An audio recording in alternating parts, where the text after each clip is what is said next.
हा म्हणजे हा असेल का तो असेल का असं आपण नॉर्मली सस्पेन्स फिल्ममध्ये जसं करतो ना, हा असेल खुनी वगैरे, असं काही नाही. हा माणूस आहे, यांनी हे केलेलं आहे. नाव एन्जॉय द शो. नाही म्हणण्याचं मला काही कारण नव्हतं.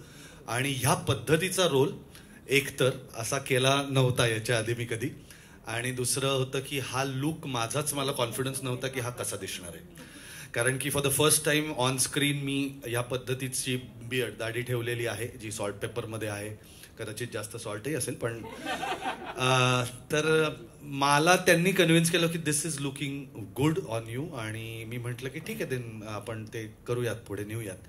आणि प्रोमो पहिला शूट झाला. Santosh is my favourite promo director, आणि हे आधीच्याही याच्यापासनं मी कायम म्हणत आलेलो आहे. रादर प्रोमोच्या दिवशी सुद्धा माझ्या को आर्टिस्टला मी सांगत होतो, हे काय करत, मी म्हटलं काही नाही, ते सांगतायत तेवढं करा आणि मग प्रोमो बघा. इतका कॉन्फिडन्स मला आधीचं पण जे काम मी केलं होतं त्यांच्याबरोबर त्याच्यामुळे होता. आणि त्यामुळे I was very very sure की हे खूप छान होणार आहे. आणि या मालिकेचा भाग आहे, स्टार परिवाराचा भाग आहे, म्हणून मी नशीबवान आहे. धन्यवाद.